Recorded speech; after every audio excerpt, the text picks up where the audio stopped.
Hello everyone and welcome to the Radisson Blu Airport in Hamburg.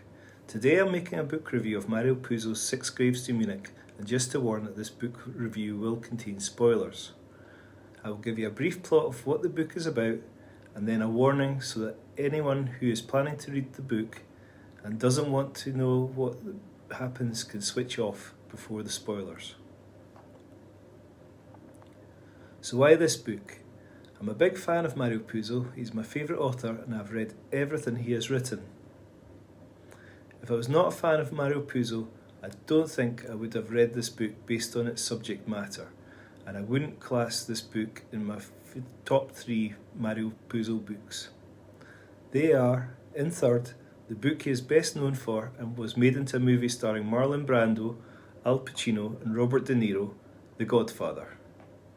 Second, his prophetic book, The Fourth K, written in 1984, a presidential dynasty, an act of terrorism, and an American attack on a country that harbours terrorists. Does any of this sound familiar? Well, it's all in The Fourth K. Finally, in first place, my favourite Mario Puzo novel is The Sicilian. I would liken the last 100 pages of The Sicilian to being in a runaway train throttling down a mountain without any brakes.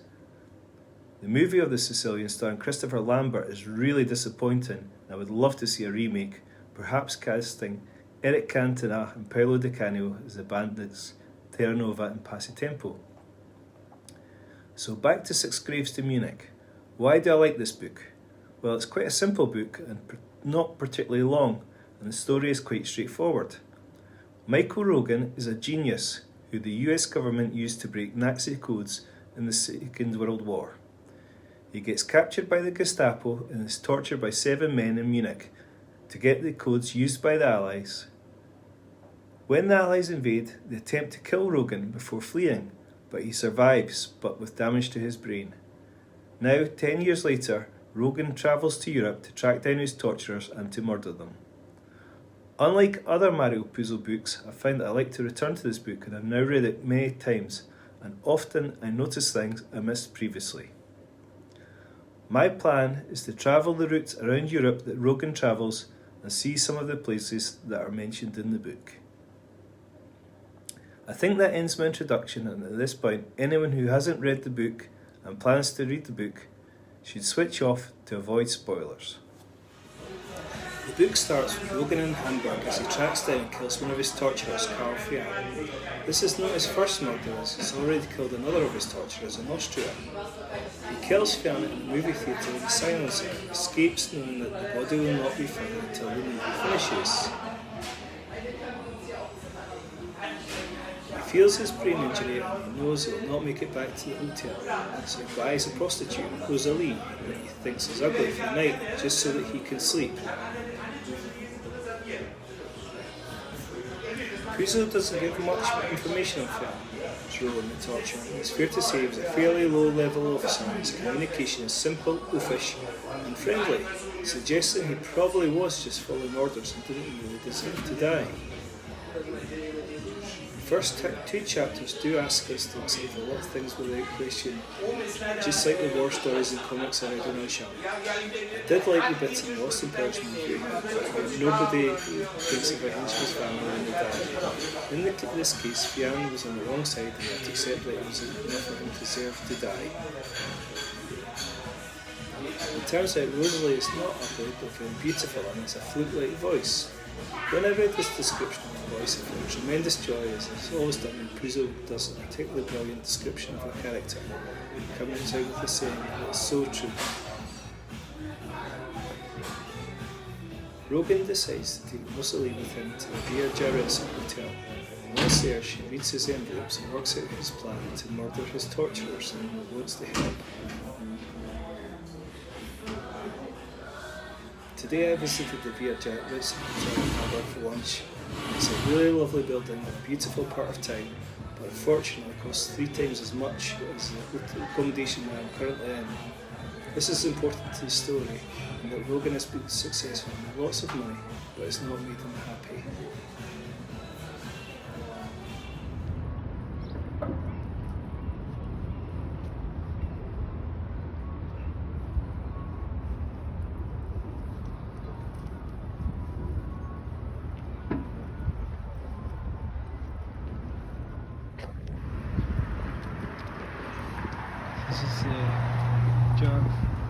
Jackson.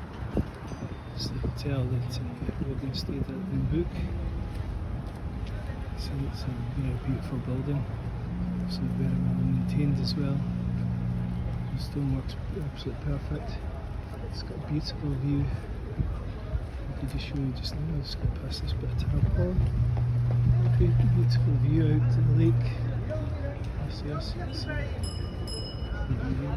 actually look at one go back bike.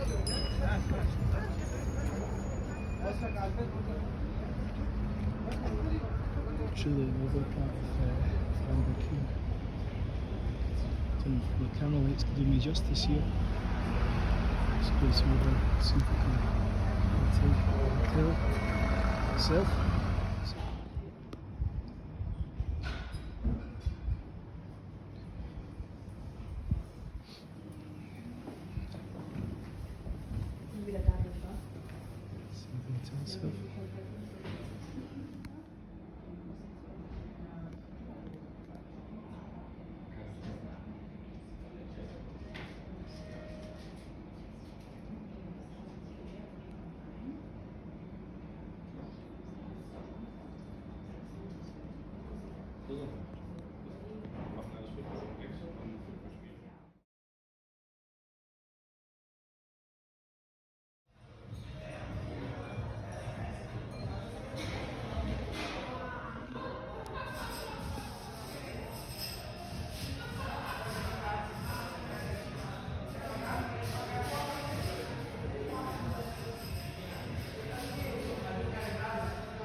Rogan's next trip takes him to Berlin in search of the Friesen brothers, who now own a car garage. The brothers are extremely dishonest, and it was Eric who pulled the trigger to shoot Rogan after creeping up behind him in the Munich Palace of Justice. Rosalie accompanies Rogan and plays her part to attract the brothers. She also volunteers to kill Eric, who has tried to chat her up, which is the last thing in the book that she shows a desire to get involved in the murders.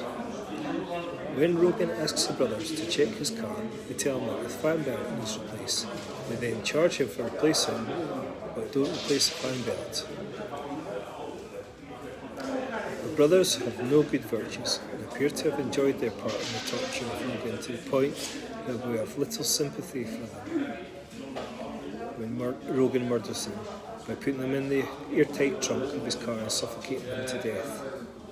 However, then Puzo tells us that when the book opens, the brothers have cuddled together to accept their death, and that Rogan regrets his decision to let them die together.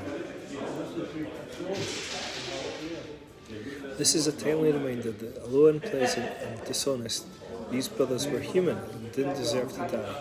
Whilst it was Eric who pulled the trigger, it was not his decision whether or not to kill Rogan.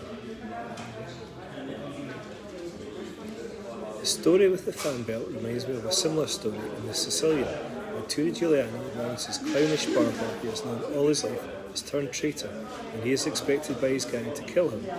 Turi appeals to the ex-police chief and his gang to help him not kill the barber, thinking he will support him, but instead the ex-police chief says that the barber cut hair so bad that he deserves to die for this alone. Today I have visited the Budapest Hotel Rogan and Rosie stayed at. Puzo tells us that it is the finest hotel in West Germany. I also visited the remains of Hitler's bunker, Brandenburg Gate and Berlin Wall, and all places that are mentioned in the book. There's places Rogan and Rosalie visited. Berlin is a very beautiful city and I really enjoyed my visit.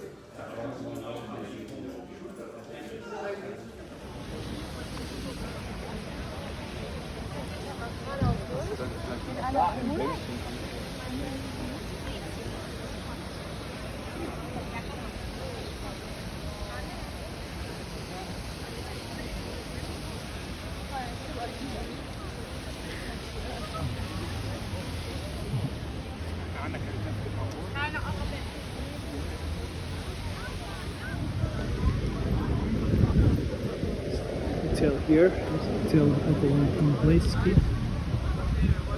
This is where Michael Rogan and Puzo stayed when they were in Berlin. Mario Puzo describes it as the best buffet in West Germany.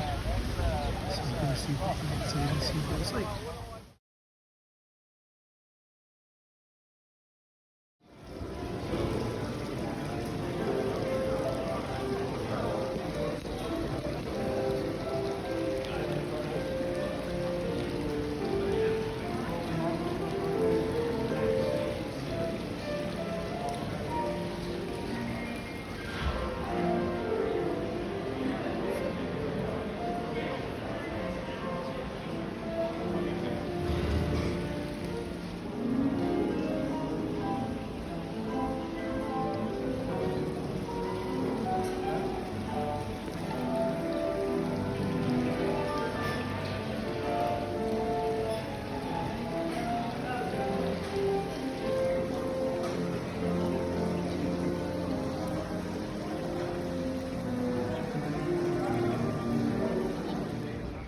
This is where Hitler's bunker was. I don't know if you can remember the end of Downfall. The Bone secretary comes out of the bunker. She's got to go past all the Russian troops.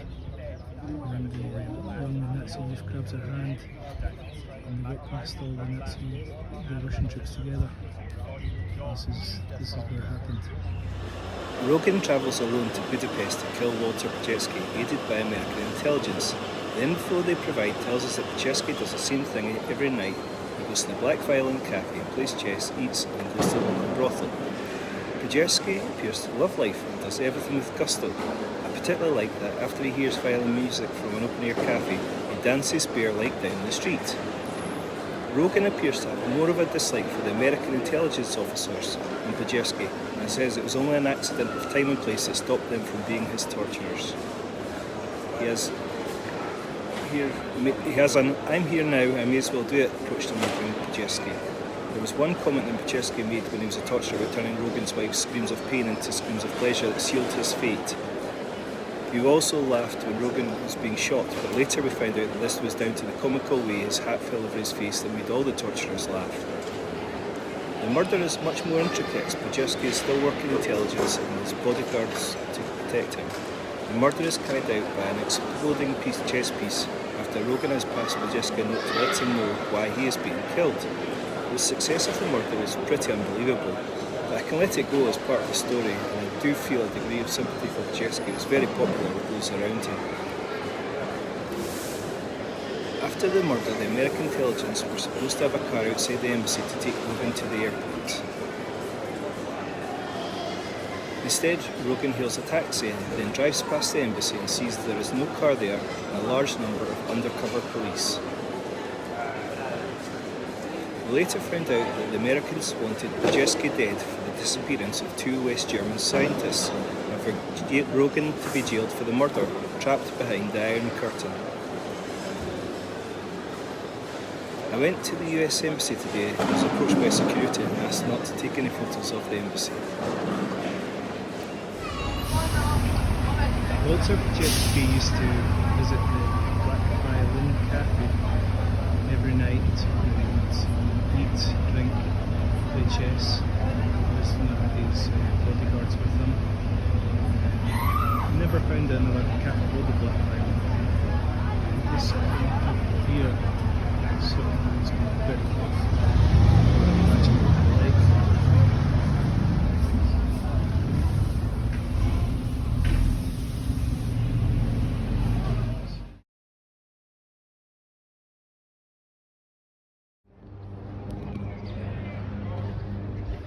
This building behind the gates is the US Embassy in Budapest. In the book, this is there was meant to be a car waiting outside the embassy for Rogan once he'd killed Pachetsky, and it was going to take him to the airport. Rogan never came this way because he didn't trust the US intelligence officers. And when he got a taxi instead and asked to drive past here, when we came past, there was no car here waiting for him, and there was lots of burly guys mulling about, which he spotted as being police officers. And they're basically going to arrest Rogan once he tried to escape.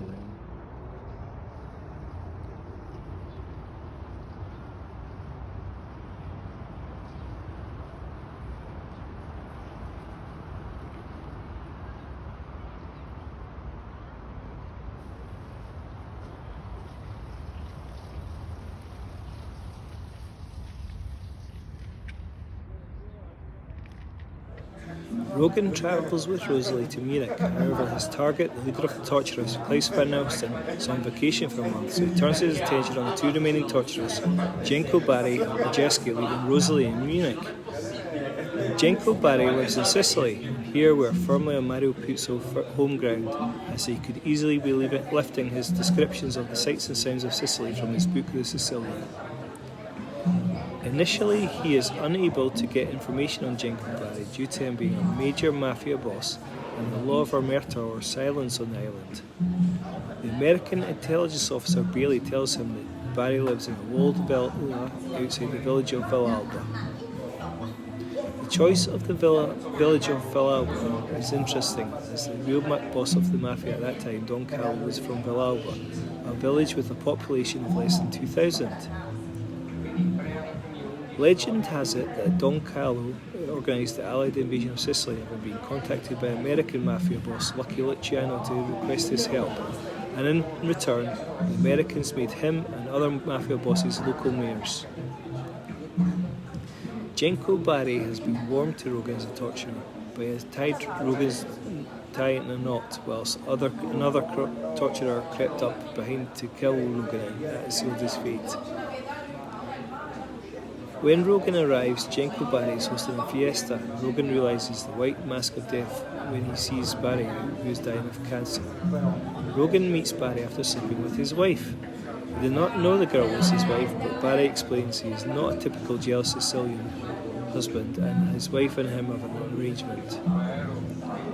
Jenko Barry turns out to be one of the only two truly good characters in the book. He is wise, noble and generous, a true man of honour. I particularly like his story about how corrupt Sicily is, and there is even a branch of the mafia that charges protection to young men who serenaded their ladies below balconies. He does not recognise Rogan, but knows that he is here to kill him. When Rogan explains why, he says, "I know you must have a noble motive." He explains that when he fixed his tie, he thought Rogan already knew he was going to die, and wanted him to feel a human touch without betraying himself to the other torturers. Barry then explains that rather than being murdered, his wife had died during childbirth. Van Osten thought it would be a good idea to record her screams to torture Rogan. Barry explains to Rogan that he wants Rogan to kill him due to the pain of his cancer, and he has organised a picnic to a remote spot to let Rogan escape the mafia. He asks Rogan to forgive him for his war crimes, and he forgives Rogan for being about to kill him. Rogan shoots Barry and hopes that his body will be found soon. He flees Sicily and travels to Budapest for Majeski.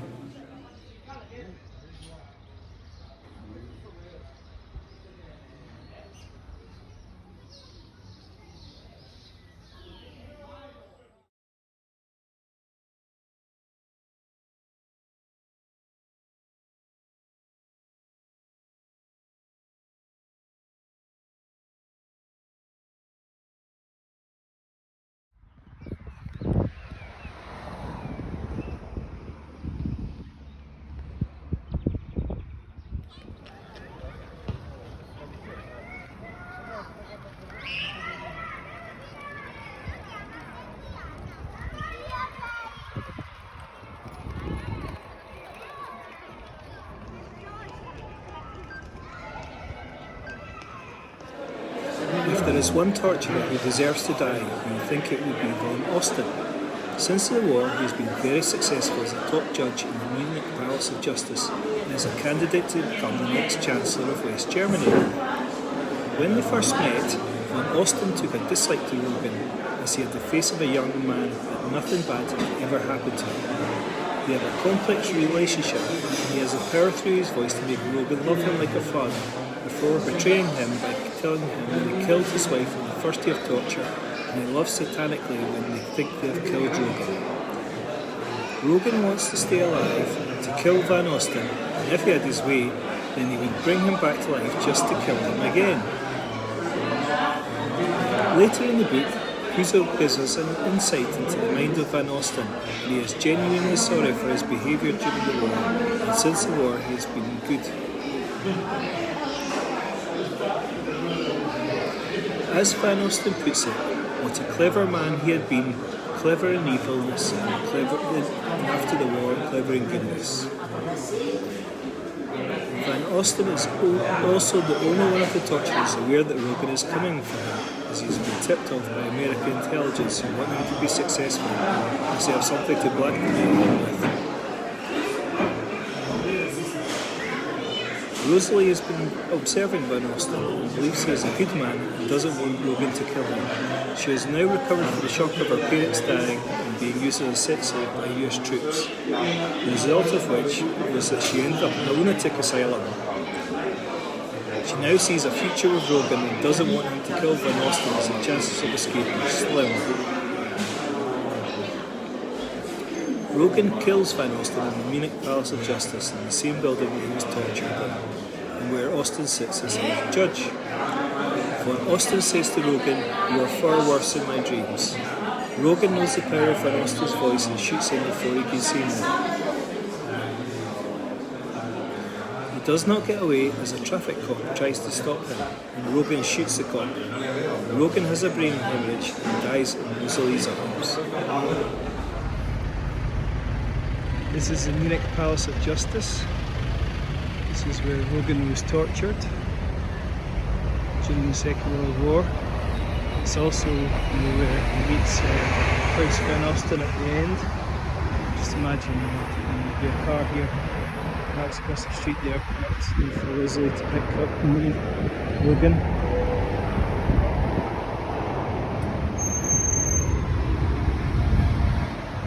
Very impressive building.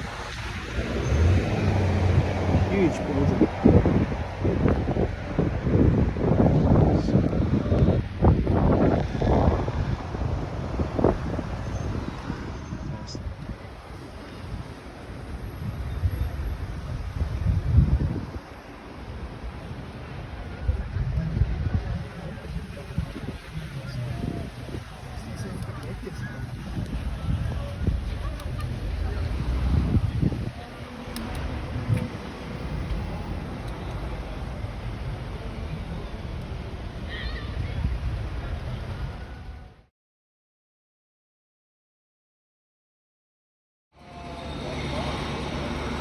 Famous beer hall, similar to the one that Bailey and Vorsk went into, and Rogan was trailing them. Let's see if we can go and have a look inside.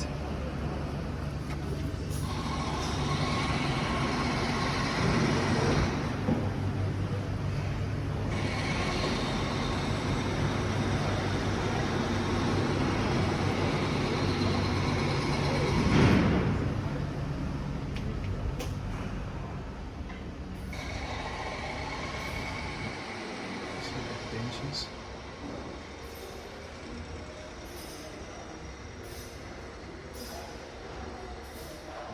I think.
Da hinten ist dunkel.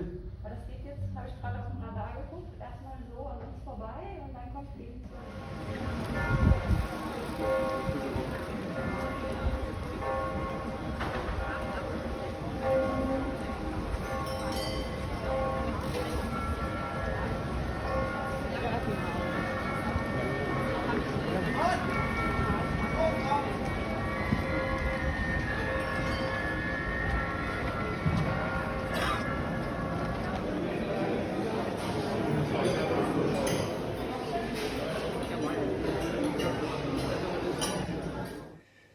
So there we have it, Six Graves to Munich. Not a classic novel, but a very exciting and enjoyable one. There is a saying that all stories come from 7 basic plots, and I think that what makes a story is the characters, locations and descriptions, and in this regard, Six Graves to Munich is very strong. The characters are mostly complex. Rogan, for a main character, is not particularly likeable. He is seeking revenge when the world has moved on. As Rosalie puts it, he killed your wife and he tried to kill you, but everybody was trying to kill each other then. You would have to kill the whole world to get your revenge. He cheats on Rosalie with Jenko Barry's wife, whilst Rosalie is so in love with Rogan that she makes a pilgrimage each night to Munich airport to see if Rogan is on the plane coming in from Budapest. Finally, Puzo leaves us in no doubt that Rogan is not a hero when he shoots the traffic policeman and the policeman's final words are, "Oh, how wicked you are." There is no moral to the story and it could be described as a tragedy. However, the tragedy is for Rosalie, who has finally found a reason to live and instead has yet another trauma to deal with. It is a particular bugbear of mine that whenever a character is unconventional and interesting, they always die at the end of the story. However, on this occasion I didn't mind. I don't think that writing this book would have been too taxing for Mario Puzo, and I believe it was written under a pseudonym, perhaps indicating that he did not want to be identified with this book. He probably used the research he had done previously from the other books, The Dark Arena and The Sicilian. I really like this book, and I hope that you'll give it a read, and that I haven't spoiled it too much for you. Thanks very much for watching my video. I've had a great time following Rogan's route around Europe and visiting various places that were mentioned in the book. This book review has turned out to be very different to how I imagined it would be, and I've deliberately tried not to polish it too much and just keep it simple. If you have any thoughts on this book, I would be really interested to know them. Thank you and goodbye.